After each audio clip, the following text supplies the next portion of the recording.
Hello friends, केम छो बधा। I hope तमे बधा मस्त अने स्वस्थ हशो। तो खीचू आजकल बहार पण मळे छे, पण जेने नथी आवडतुं होतुं ए बहार खाता होय छे, पण जेने आवडतुं होय छे एने बहारना खीचानो स्वाद बिलकुल ज नथी पसंद होतो।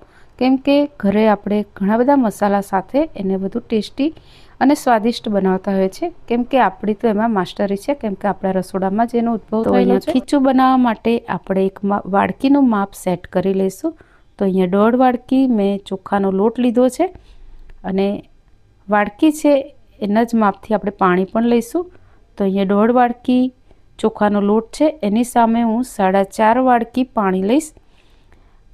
4.5 વાડકી પાણી એટલા માટે લઈશ કેમ કે મારે ખીચું ઢીલું બનાવવું છે, એટલા માટે હું જે માપ છે 1 વાડકી ચોખાના લોટની સામે 3 વાડકી પાણી એ રીતે હું લઈ રહી છું। છતાં પણ જે આપણે 4.5 વાડકીને બદલે 4 વાડકી પાણી લઈશું અને અડધી વાડકી પાણી છે એને સાઈડમાં રહેવા દઈશું। આગળ જરૂર લાગશે તો એને ગરમ કરી અને અંદર ઉમેરીશું, કેમ કે અહીંયા જે ચોખાનો લોટ છે એ આપણને ખબર નથી કે નવો છે કે જૂનો છે, મતલબ નવા ચોખાનો છે કે જૂના ચોખાનો લોટ છે। તો અહીંયા મારે તરત જ ખીચું બનાવવાનું છે, એટલે બીજી બાજુ મેં ઇડલીનું કુકર છે એને પણ મૂકી દીધું છે પાણી અંદર રેડી અને ગરમ થવા માટે। તો આ સાઈડે આપણે ખીચું બનાવવા માટે પાણી મૂક્યું છે, થોડું ગરમ થયું છે એટલે એની અંદર મેં મીઠું નાખી દીધું છે। સ્વાદ પ્રમાણે 2 ચમચી જેટલું મેં અંદર મીઠું ઉમેર્યું છે। અહીંયા અડધી ચમચી જેટલો અજમો અંદર ઉમેરીશું। જે મસાલાની ચમચી છે એનાથી જ હું લઉં છું અને 1.5 ચમચી જેટલું જીરું લીધું છે। તમે તલ પણ લઈ શકો છો। અને અહીંયા 1/4 ચમચી જેટલો આપણે પાપડ ખાર લીધો છે। પાપડ ખારથી આપણું ખીચું છે એ સોફ્ટ અને મુલાયમ બનશે। અને લીલા તીખા મરચાં લીધા છે 3 થી 4, એને ક્રશ કરી અંદર ઉમેર્યા છે। પાણી ગરમ થાય પછી આપણે એની અંદર 2 થી 3 ચમચી તેલ ઉમેરવાનું। તેલથી આપણું ખીચું છે એ વધુ સોફ્ટ બનશે, ગળામાં બિલકુલ જ નહીં બાજે અને એકદમ ગળેથી સરસ ઉતરી જશે એટલું સોફ્ટ બનશે। અને હવે એને ઢાંકીને 5 મિનિટ માટે ઉકળવા દઈશું, કેમ કે પાણી ઉકળશે તો જ બધા મસાલાનો સ્વાદ છે એ પાણીમાં આવશે અને પાણીમાં સ્વાદ આવશે તો આપણા ખીચામાં આવશે। તો બસ આટલું થોડું ધ્યાન રાખવાનું। ખીચું બનાવતી વખતે પાણીને 5-1 મિનિટ ઉકાળવું ખૂબ જરૂરી છે। અને હવે આપણે ચોખાનો લોટ ધીમે ધીમે ઉમેરતા જઈ વેલણ વડે આ રીતે મિક્સ કરીશું। આ સમયે આપણે ગેસની ફ્લેમ છે એકદમ સ્લો કરી દીધી છે અને હવે બધો જ લોટ આપણે અંદર ઉમેરી અને સતત હલાવતા જઈશું। અહીંયા થોડી સ્પીડ રાખવાની અને ફટાફટ લોટને અંદર મિક્સ કરવાનો। અંદર લોટની કોઈ પણ કણી ના રહી જાય એનું ધ્યાન રાખવાનું, એટલે જ આપણે એને બરાબર અંદર મિક્સ કરતા રહેવાનું। તમારે 2 થી 4-5 મિનિટ થઈ જશે, પણ લોટ બધો જ અંદર મિક્સ ના થઈ જાય અને એક પણ કણી ના રહે ત્યાં સુધી તમારે આ રીતે અંદર મિક્સ કરતા રહેવાનું। અને અત્યારે મને એવું લાગી રહ્યું છે કે મને જોઈએ છે એટલું ઢીલું ખીચું બની ગયું છે, મતલબ બની ગયું છે, કાચું જ ખીચું છે, પણ હવે મને પાણીની જરૂર મને લાગતી નથી, એટલે આપણે પાણી અંદર ઉમેરતા નથી। તો અહીંયા જે ચોખાનો લોટ હશે મારો એ નવી કણકી અથવા નવા ચોખાનો હશે એવું કહી શકાય।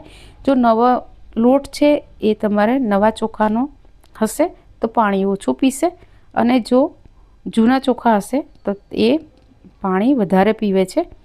નવા ચોખા ઓછું પીવે છે અને જૂના ચોખા હોય તો એ પાણી વધારે પીવે છે। છતાં પણ અહીંયા તમારે જો તમારું ખીચું છે એને ઢીલું ના બનાવવું હોય તો તમે પાણીનું પ્રમાણ થોડું ઓછું કરી દેવાનું, તો તમારો લોટ છે ખીચું બનશે જે એ થોડું છૂટું અને ડ્રાય બનશે। પણ અહીંયા મને ઢીલું ખીચું બનાવવું છે એટલે મેં આ રીતે બનાવ્યું છે। તો મને મીઠું ઓછું લાગ્યું તો થોડું મીઠું અંદર ઉમેર્યું છે। હવે મીઠું ઉમેર્યું છે એટલે એને ફરી મીઠાને બધામાં સરસ રીતે મિક્સ કરવું પડશે, એટલે ફરીથી 1-2 મિનિટ મેં મિક્સ કરી દીધું છે। અને હવે એને ઢાંકી અને 2-5 મિનિટ રહેવા દઈશું। અને આ સ્ટેજ પર જો તમારે ખીચું તરત ના બનાવવું હોય તો તમે એને બનાવી અને આ રીતે ઢાંકીને મૂકી શકો છો। અને જ્યારે તમારે ગરમ ગરમ ખીચું ખાવું હોય એ વખતે જ તમારે આ રીતે કુકર જે છે, મારી પાસે એવું તમારે કુકર હોય એમાં આ રીતે બાફી દેવાનું, તો ગરમ ગરમ ખીચું રેડી થઈ જશે। તો હવે જે કુકરમાંની જે ઢોકળા બનાવીએ છીએ એ ડીશ છે એની અંદર જ હું આમાંથી થોડો લોટ લઈ લઉં છું। તો અહીંયા જે ડીશ છે એમાં મેં કશું જ અંદર લગાવ્યું નથી, મતલબ તેલ કે કશું મેં અંદર સ્પ્રેડ નથી કરેલું, છતાં પણ આપણો લોટ બિલકુલ જ અંદર નહીં ચોંટે કેમ કે આપણે લોટની અંદર પણ તેલ થોડું ઉમેર્યું છે. હવે એને બાફવા માટે મૂકી દઈશું. પાણી ગરમ થાય ઉકળે પછી આ રીતે આપણે મૂકી દેવાનું અંદર અને ઢાંકી અને 15 મિનિટ માટે એને સ્ટીમ થવા દઈશું. ગેસની ફ્લેમ મેં ફાસ્ટ રાખી છે અને ખીચું છે 15 મિનિટ પછી આપણે ચેક કરીશું. તો અહીંયા ખીચું છે એકદમ ફૂલી ગયું છે, એકદમ સોફ્ટ મુલાયમ બની ગયું છે. પ્લસ જે ખીચાનો કલર જે ઉપરથી દેખાઈ રહ્યો છે એવો જ અંદર સુધી એ જ કલર છે. મતલબ આપણું ખીચું છે સરસ બની જ ગયું છે. જો નીચેથી કલર એનો થોડો વ્હાઇટ દેખાય તો તમારે થોડીવાર વધારે બાફવા માટે રહેવા દેવાનું. અને બસ એકદમ સોફ્ટ એવું ખીચું બનીને રેડી છે. પણ આપણે એને 5 મિનિટ સિઝાવા દઈશું અને સિજાઈ જાય સરસ 5-10 મિનિટ પછી જ આપણે એને ખાવા માટે ઉપયોગમાં લઈશું. તો બસ હવે આપણે એને સર્વ કરીશું. તો રેગ્યુલર જે રીતે મારા ઘરમાં ખવાય છે એ રીતે એક ડીશ આપણે રેડી કરીશું. તો અહીંયા મેં ખીચું લઈ લીધું છે અને હવે એની અંદર થોડું આપણે સિંગતેલ લઈશું. ખીચામાં સિંગતેલનો સ્વાદ સરસ આવે છે એટલે સિંગતેલ જ લેવાનું. તો ખીચું એકદમ સરસ સોફ્ટ ને મુલાયમ ને ફૂલી ગયું છે. તો એનો દેખાવ અને જોતાં જ ખાવાનું મન થઈ જાય એવું બની ગયું છે. તો 1 ચમચી તેલ અંદર ઉમેર્યું છે. તેલ નહીં ઉમેરો તો પણ ચાલશે કેમ કે આપણે અંદર ઉમેરેલું જ છે. થોડી કોથમીર છાંટી છે અને થોડો મેથીયો મસાલો જે આચાર મસાલો આવે છે એ મેં થોડો છાંટ્યો છે. તો અમે અમારા ઘરમાં આ રીતે જ બનાવીએ છીએ અને ખાઈએ છીએ. હવે આપણે જે બહાર મળે છે એ રીતનું ખીચું મતલબ ડીશ છે એ રેડી કરીશું.